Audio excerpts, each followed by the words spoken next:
बीडमध्ये ओबीसी नेते लक्ष्मण हाकेंच्या गाडीवर दगडफेक करण्यात आली। मराठा समर्थक आणि लक्ष्मण हाके यांच्या समर्थकांमध्ये चांगलीच जुंपलेली आहे। गेवराईमध्ये मराठा समर्थक विरुद्ध हाके समर्थकांमध्ये संघर्ष उफाळून आला।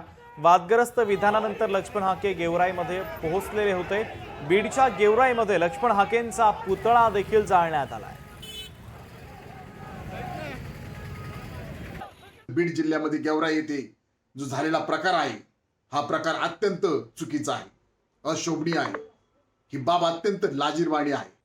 सतत स्वयंघोषित नेते, ओबीसी समाजाचे स्वयंघोषित नेते लक्ष्मण हाके अत्यंत चिथावणीखोर भाषेचा वापर करताना दिसत आहेत। हे अत्यंत चुकीचं आहे।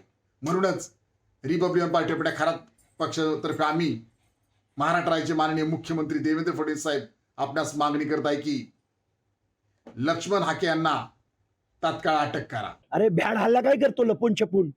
काल माझा पुतळा जाळला याच्या कार्यकर्त्यांनी, याच्याकडे कार्यकर्ते नव्हते। माझ्या समाजातल्या 4 पोरांना हाताशी धरून माझा पुतळा जाळला।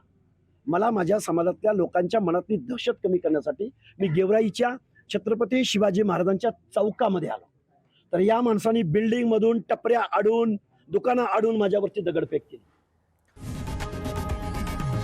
लोकशाही मराठी ऐका, पहा, जागरूक रहा।